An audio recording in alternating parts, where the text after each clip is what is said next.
The stars looked different from the observation deck of the massive alien ship.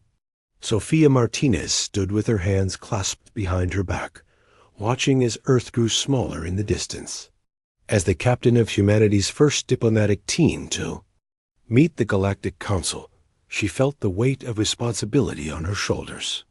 "Captain Martinez, we will arrive at the Council Station in 3 days," said Commander Lyrics, the tall, blue-skinned alien who led the Julian diplomatic mission. Sofia nodded. She noticed how Lyrics never removed his protective suit while on their Earthship. None of the aliens did. "Is the suit uncomfortable?" she asked. Lyrics's large eyes blinked slowly. "Without it, I would die within minutes on your planet. The oxygen levels alone would poison me, not to mention the gravity and atmospheric pressure." This wasn't news to Sofia. The aliens had explained that Earth was classified as a Class 0 Deathworld in their system. No known intelligent life had ever evolved on anything below a Class 2 planet. "Yet you humans live there without any protection," Lyrics continued. "It defies all our scientific understanding," Sofia smiled. "It's just home to us." The journey to the Council Station gave Sofia time to learn about the galaxy. The Julians came from a Class 3 world, comfortable by galactic standards with mild weather, lower gravity, and few natural disasters. Most Council species evolved on Class 3 or 4 worlds. Class 5 worlds were paradise planets where life flourished.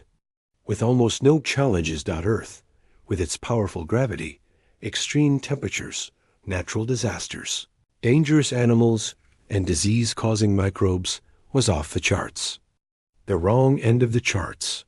When they arrived at the Council Station, Sofia and her team of 5 humans were met by an assembly of alien scientists. They wore less bulky suits here, where the environment was controlled, but still kept a careful distance. "We have prepared a special area for your comfort," said Dr. Velex, the head scientist. "We've adjusted it to match Earth conditions as closely as possible." The Earth Zone was a large section of the station with higher gravity, more oxygen, and Earth normal temperature and pressure. To the humans, it felt like home. To the aliens, it was a death trap they could only enter with full protective gear. "We would like to run some tests," Dr. Velex said through his suit's speakers. "Nothing invasive, just scans and observations." Sofia agreed, and for the next week, the human team demonstrated basic activities while the alien scientists watched. In amazement, "You can drink water containing other microorganisms?" one asked as Alan Reyes, the team's biologist, drank from a cup of regular earth water they had brought. "Our bodies handle most of them," Alan explained. "We even need some bacteria to stay healthy." The aliens were shocked when Lisa Wong, their medical officer, explained human immune systems. The concept that humans lived with millions of microorganisms on and inside their bodies horrified the Council scientists. "And you sleep for hours in an unconscious state? With predators on your planet?" asked another scientist when Ben Garcia mentioned feeling tired. "We build shelters," Ben said simply, "and we take turns keeping watch when necessary." On the 10th day, the Council requested a formal meeting. Sofia and her team entered the Grand Chamber where representatives from 27 species sat in a semicircle. Most wore protective gear, though some species more similar to Earth life needed less protection. The Council leader, a tall being with silvery skin named Zarel, addressed them. "Humans of Earth, we have reviewed the scientific data. Your world should not support intelligent life. The radiation from your sun alone would damage most species' genetic material beyond repair." Sofia waited, unsure where this was going. "Yet you not only survive, but have built an advanced civilization. You endure diseases, predators, natural disasters, and conditions that would kill most Council species within hours." Murmurs spread through the chamber. Sofia could sense the unease. "We must understand how," Zarel continued. Our scans show no artificial modifications to your biology. No genetic engineering beyond basic medical treatments. You are ... natural. We evolved on Earth, Sophia explained. Over millions of years, our ancestors adapted to the conditions. Those who couldn't survive didn't pass on their genes. This simple explanation seemed to disturb the council even more. A red-skinned delegate stood up. If they evolved naturally to survive such conditions, imagine what they could endure. They could colonize worlds we consider uninhabitable. They're immune. Systems fight off microscopic invaders constantly, said another. What would happen if their microbes spread to our worlds? The chamber grew louder with concerned voices. Sophia looked at her team, seeing their worry. This wasn't going as planned. ZAR. EL raised a hand for silence. Captain Martinez, please understand our concern. No species in known galactic history has evolved under such extreme conditions. Your natural abilities exceed our engineered environmental suits in many ways. Sophia stepped forward. We came in peace. We want to learn from you and share what we know. And we welcome that, Zarel said, though his tone suggested otherwise. But the council has voted. Until we better understand humans and the potential risks, Earth will remain under quarantine. No human may leave your solar system without council permission and supervision. The decision hit Sophia like a physical blow. Humanity had reached. For the stars only to be told they were too dangerous to be allowed among them. How long? She asked. Until we are satisfied that humans pose no threat to galactic stability, Zarel answered. We will establish a research outpost near your world. Selected humans may participate in controlled studies. As they left the chamber, Alan whispered to Sophia, They're afraid of us. Sophia nodded slowly. They've never met anyone who evolved. On a world that tried to kill them every day. They don't understand that doesn't make us dangerous. It makes us survivors. What the council didn't realize was that humans had faced rejection and challenges before. Being told they couldn't do. Something had never stopped them. It had only made them more determined to prove everyone wrong. 6 months after the quarantine began, Dr. Alan Frost received an invitation. The Galactic Council wanted him and 5 other scientists to visit their research station orbiting Proxima Centauri b. As Earth's leading expert on human adaptation, Alan was the perfect choice to represent humanity. This is our chance to change their minds, said Nancy Williams, a biologist specializing in extreme environments. She packed her equipment carefully as they prepared to board the alien shuttle.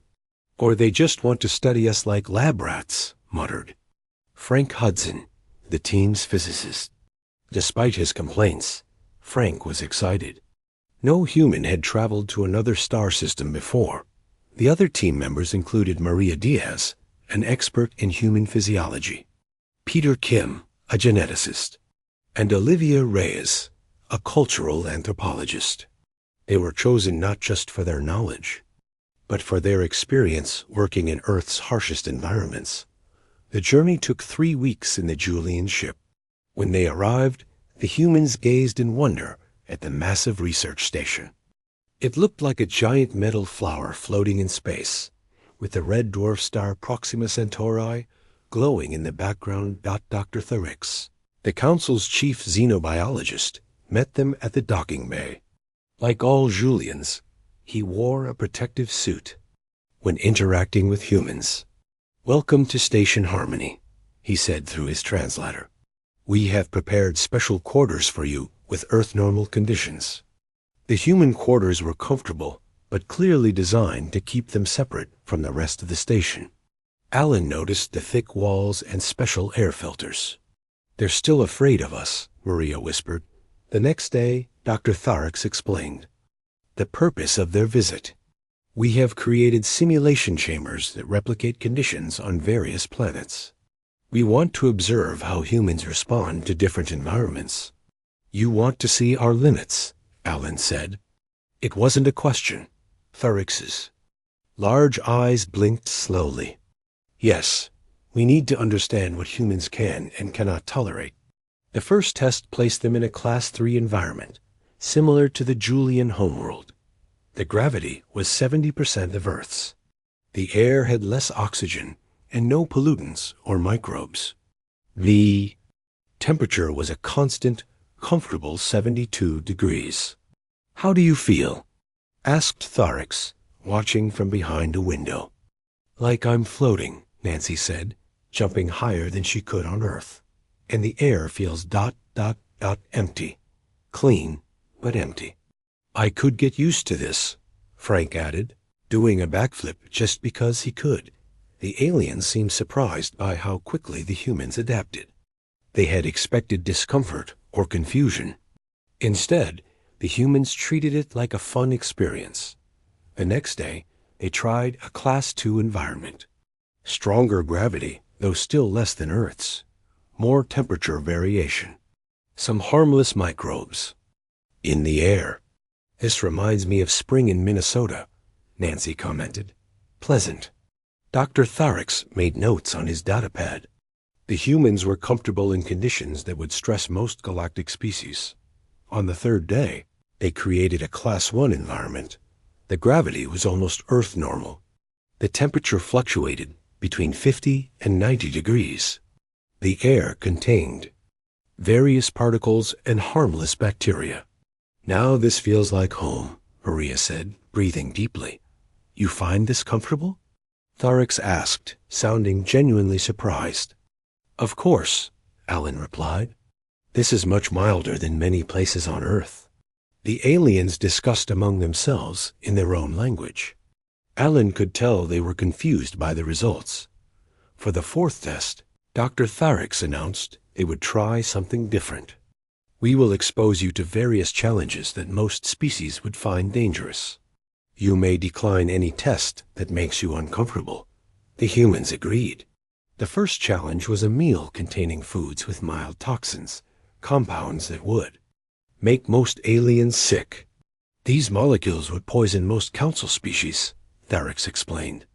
Please do not feel obligated to consume them. Alan took a bite and shrugged. Tastes a bit like bitter greens, similar to some vegetables on Earth. Our livers and kidneys filter out many toxins, Maria explained. And humans intentionally eat small amounts of some toxic substances for pleasure, like caffeine. This information visibly disturbed the alien scientists. The next test exposed them to radiation levels slightly above what was considered safe by Council standards. The humans showed no immediate effects. Our cells can repair minor radiation damage, Peter explained. We evolved under constant exposure to our sun's radiation. After a week of testing, Dr. Tharix called a meeting. The human team sat on one side of a conference table, the alien scientists on the other, still in their protective suits. Your adaptability is concerning, Tharix admitted. You survived conditions that would kill most species. You eat things that would poison others. Your bodies repair damage that would be permanent for us.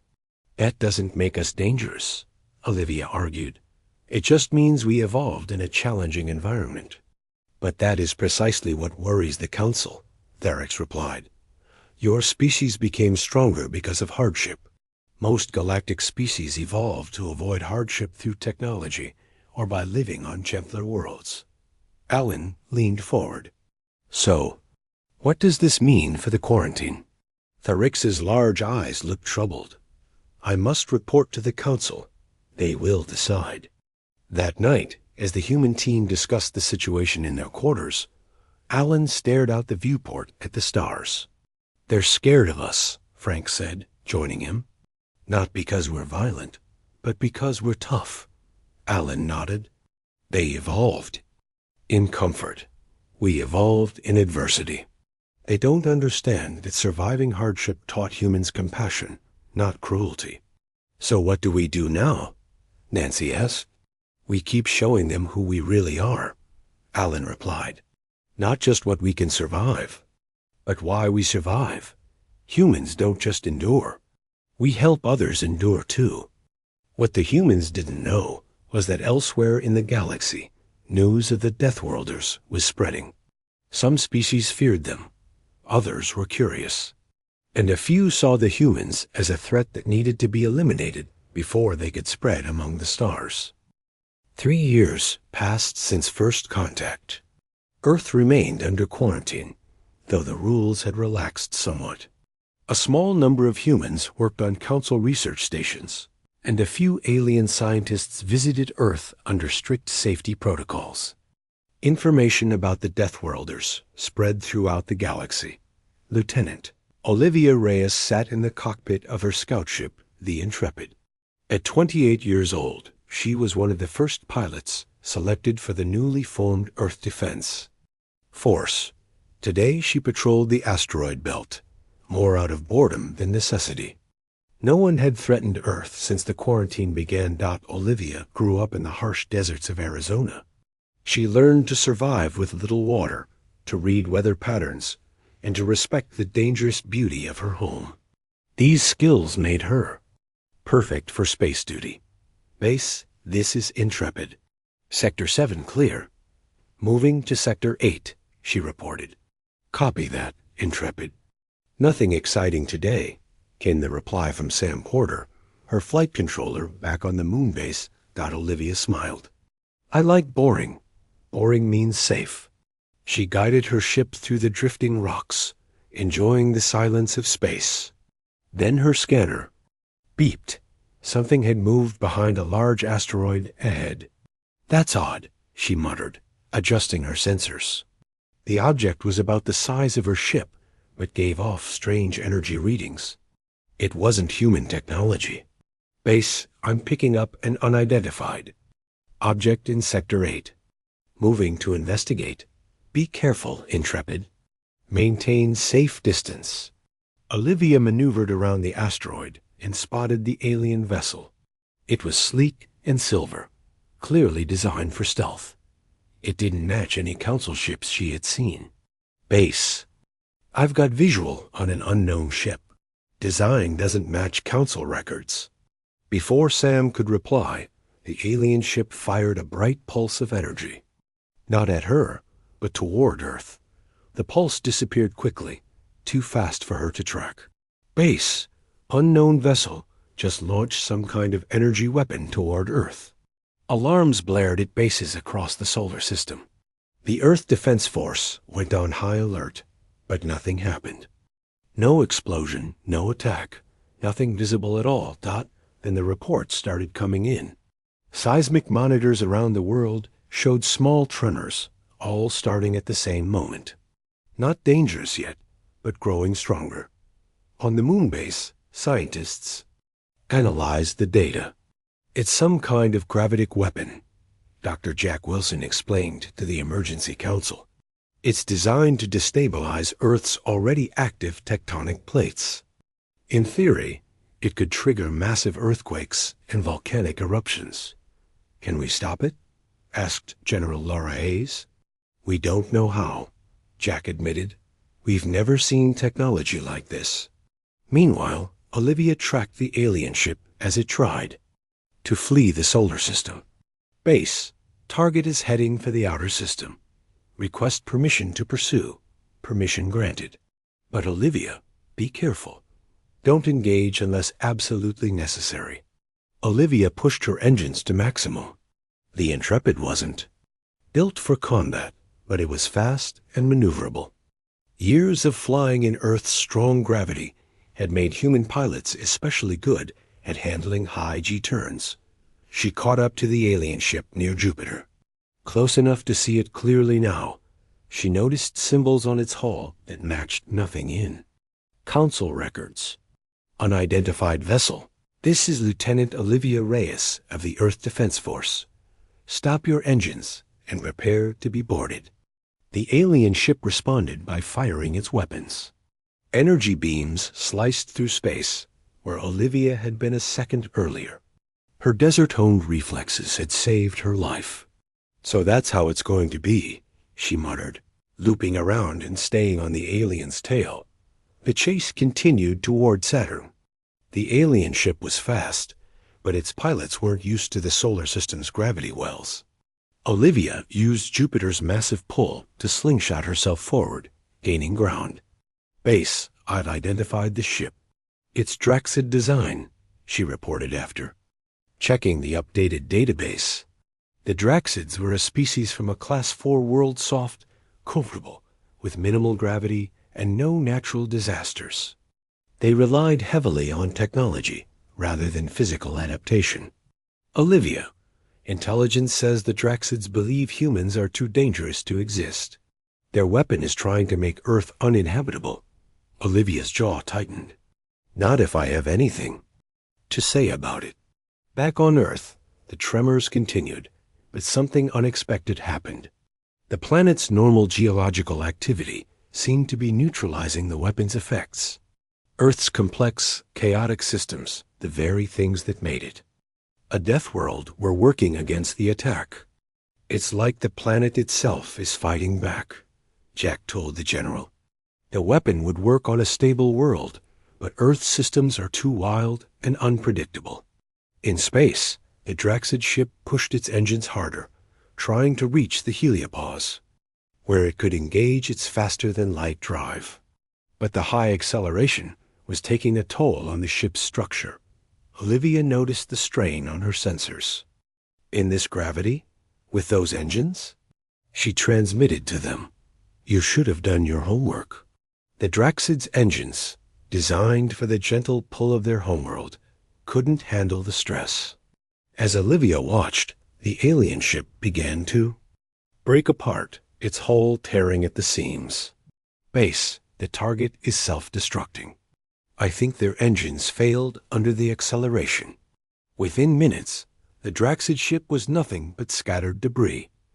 Olivia recorded everything for later analysis. Return. To base, intrepid. Good work. As Olivia turned her ship toward home, she thought about what had happened. The Draxids had attacked Earth because they feared humans. They thought their technology could overcome the Deathworld. But they didn't understand that the very things that made Earth dangerous had made humans strong. Back on Earth, the tremors stopped completely. The planet's natural systems had absorbed and neutralized the attack, as they had absorbed countless natural disasters over billions of years. When news of the attack reached the Galactic Council, everything changed. The quarantine debate took on new urgency. Some council members now saw humans as a potential threat. Others recognized them as possible allies. One thing was clear to everyone. The species that had evolved on a Class O Deathworld would not be easy to eliminate, and perhaps, just perhaps, they might be worth getting to know instead. 5 years after first contact, the Galactic Council called an emergency meeting. The Draxid attack had changed everything. Some species now viewed humans as a threat to be contained. Others saw them as potential protectors against species, like the DRAXID's. Dr. Paul Carter, a human anthropologist, stood before the council chamber. At 42, he had studied cultures across Earth. Now he studied alien ones. The quarantine has failed, he told the assembled representatives. It has only bred fear and misunderstanding. I propose a cultural exchange program instead. Let selected humans live among your people. Let your people visit Earth. Only through understanding can we overcome fear. The chamber erupted in debate. Many council species still feared close contact with Deathworlders. But after hours of discussion, they approved a limited exchange program. 100 humans would be allowed to live on various worlds. 100. Aliens would visit Earth. Paul himself was paired with Alara, a crystalline being from a Class 5 paradise world. Her people, the Luminar, lived in perfect environments with no natural disasters, no dangerous animals, and barely any weather changes. Their bodies were fragile but beautiful, like living gems. Ilara would visit Earth first, and Paul would go. to her world. They met on the orbital station above Earth. "I am honored to meet you," Paul said, keeping a respectful distance. Luminar could shatter if handled roughly. "The honor is mine," Alara replied, her voice like chimes in the wind. "Though, I must admit, I am afraid." Paul smiled gently. "Fear is natural when facing the unknown, but I promise to keep you safe." They spent 3 days on the station, while Alara slowly adjusted to Earth's gravity. Even at 20% strength, it strained her crystalline body. Her protective suit would help. "When they landed, your world looked so ... dynamic," she said, watching Earth from the viewport. Storms swirled across oceans. Volcanoes glowed red. "My world has looked the same for 10,000 years. Earth changes every day," Paul replied. "That's why we had to adapt." They landed at a special facility in Switzerland, built to host alien visitors. The mountain air was clean, and the environment controlled to reduce stress on non-humans. Over the next month, Paul showed Alara as much of Earth as her fragile body could handle. They visited calm lakes and gentle meadows. Through her special visor, she watched children play in a park. "They fall down and get back up," she noted with wonder. "On my world, a fall could mean death." "Humans are resilient," Paul explained. "Children especially so.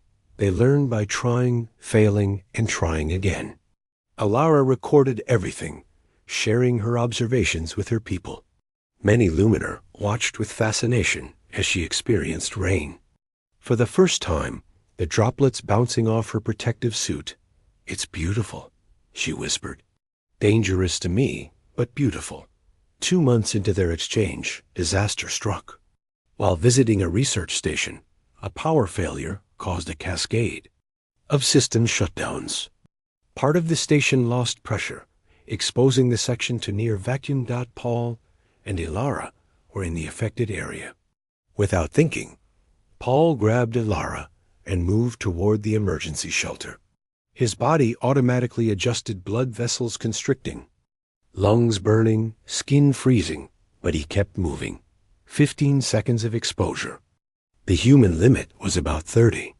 Paul reached the shelter door and pulled it open, pushing Alara inside before following. The door sealed behind them, and air filled the small space. Paul collapsed, his skin blue from cold and lack of oxygen. His lungs burned as he gasped for breath, but he was alive. "Medical emergency in Shelter 5, Alara called through the communication system. "Human in distress." The medical team arrived within minutes. They treated Paul for vacuum exposure and moved him to the infirmary. He spent 2 weeks recovering. When he woke up, Alara was beside his bed. "You saved my life," she said simply. Paul smiled weakly. "Anyone would have done the same." "No," Alara replied firmly.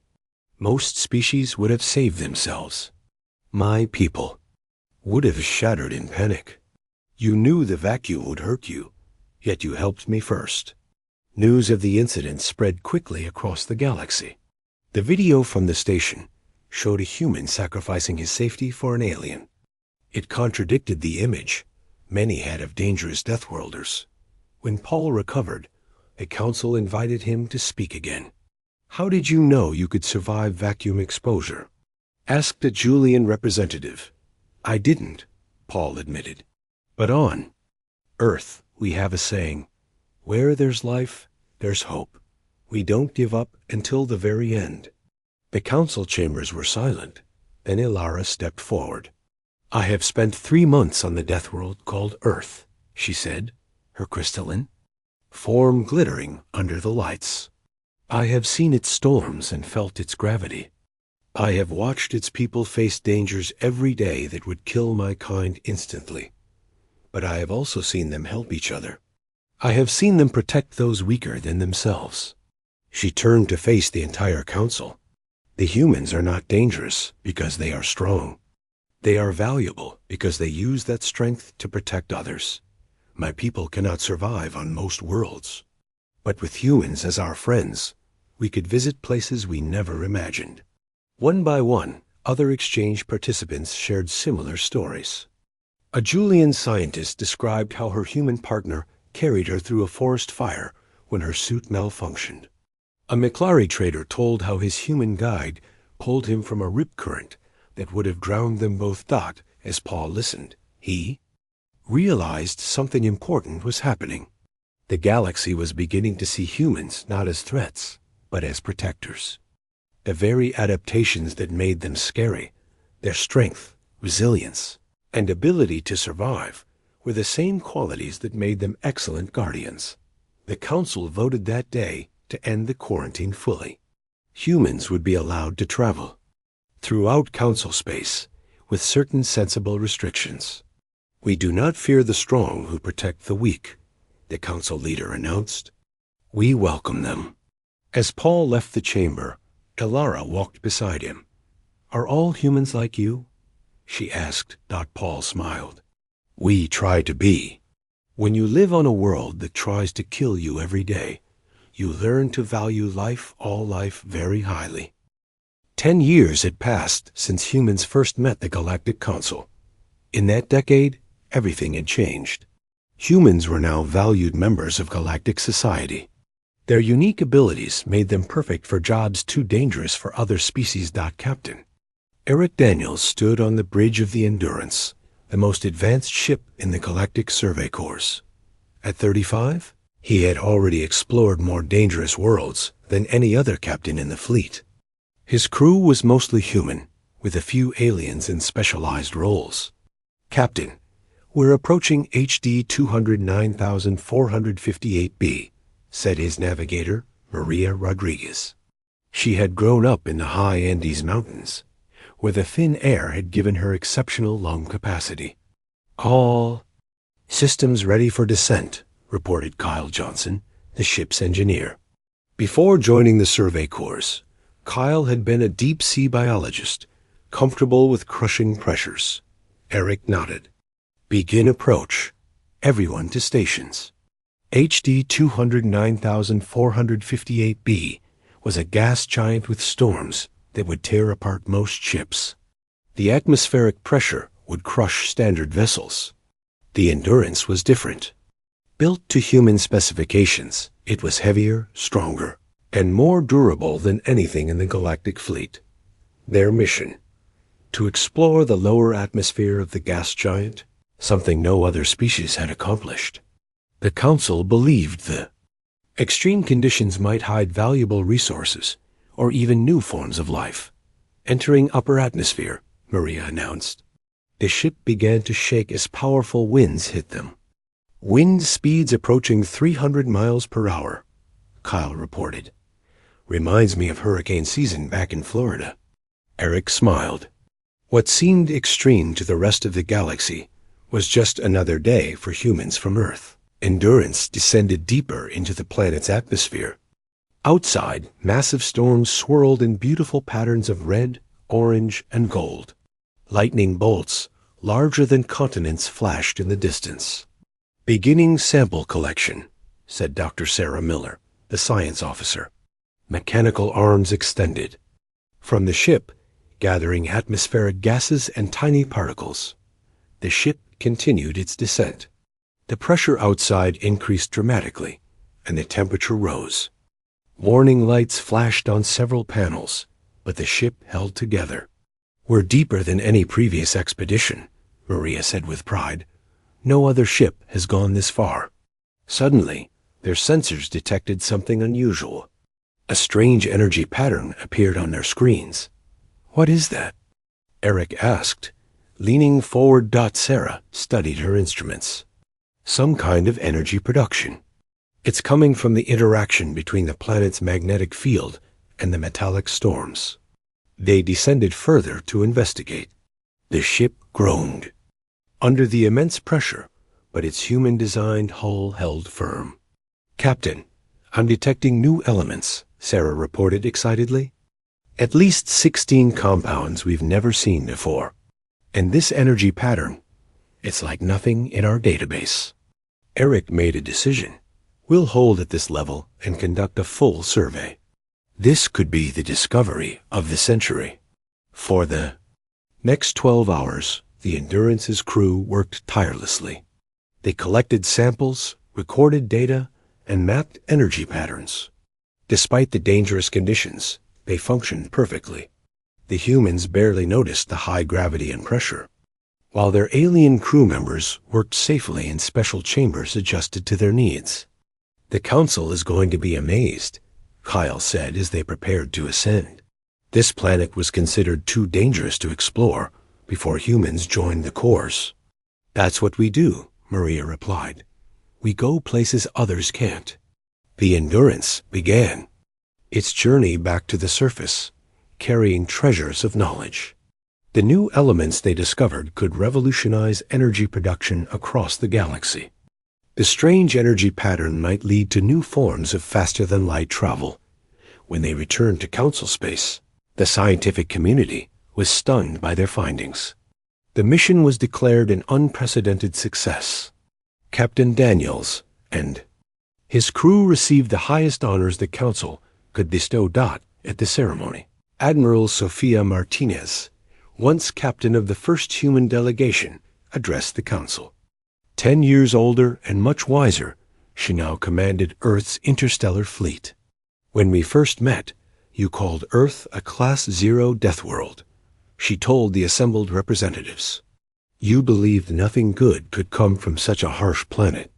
You were wrong." She gestured to the human explorers, scientists, and peacekeepers who now served throughout the galaxy. "We didn't just survive a death world. We learned from it. Those lessons are now helping all of us explore a universe filled with wonders and dangers we've only begun to imagine." The Council leader, a new representative named Tholax, nodded in agreement. "The classification system has been revised. Earth remains a Class 0 world, but the definition has changed. Class 0 now means Crucible World, a planet that forges life so resilient it can survive anywhere." After the ceremony, Eric stood with his crew looking out at the stars. The galaxy that had once feared humans now needed them. The species that had once tried to quarantine them now requested their protection. "What's next, Captain?" asked Kyle. Eric smiled. "There's a black hole at the center of the galaxy. The Council wants to study it up close, but the radiation and gravity make it too dangerous." "Let me guess," Maria said with a grin. "They're sending us." "Of course," Eric replied. "We're humans. We do the impossible every day." As they looked at the stars, they thought about Earth, the harsh world that had prepared them for this moment. The planet that had tried to kill their ancestors every day for millions of years had actually been giving them a gift, the strength to reach for the stars and the resilience to survive whatever they found there. The species that had evolved on a Class 0 Deathworld had proven the Council wrong. Humans hadn't just survived, they had thrived. And now the entire galaxy was better. For it, as an old Earth saying went, "What doesn't kill you makes you stronger." Humans had become very strong indeed,